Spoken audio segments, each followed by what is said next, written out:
omission of articles ఇంగ్లీష్లో మనం spotting ఎర్రర్స్లో ది అండ్ ఏ ఆర్టికల్స్ గురించి తెలుసుకున్నాం కదా. ఇప్పుడు ఒమిషన్ ఆఫ్ ఆర్టికల్స్ అంటే ఏ కండిషన్స్లో ఆర్టికల్స్ని యూజ్ చేయకూడదని. ఇక్కడ ఫస్ట్ కండిషన్ వచ్చేసి before a proper noun. Example, Akbar was a great king. ఇక్కడ అక్బర్ అనేది ప్రాపర్ నౌన్ కాబట్టి మనం ఇక్కడ ఏ ఆర్టికల్ యూజ్ చేయట్లేదు. బిఫోర్ అక్బర్కి ముందు ఏ ఆర్టికల్ యూజ్ చేయట్లేదు.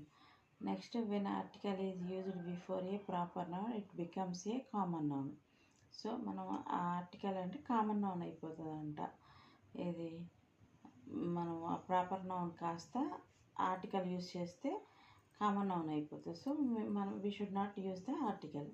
Next example, Mumbai is the great Manchester of India. Before a common noun used in its widest sense. And example, man is mortal.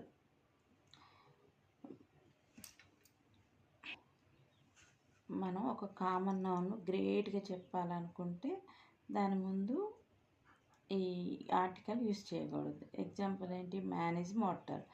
Before plural nouns referring to a class or in A general sense. Example, bankers are generally honest. So ఇది bankers అంటే plural, దాని ముందు మనం ఏమి article use చేయలేదు.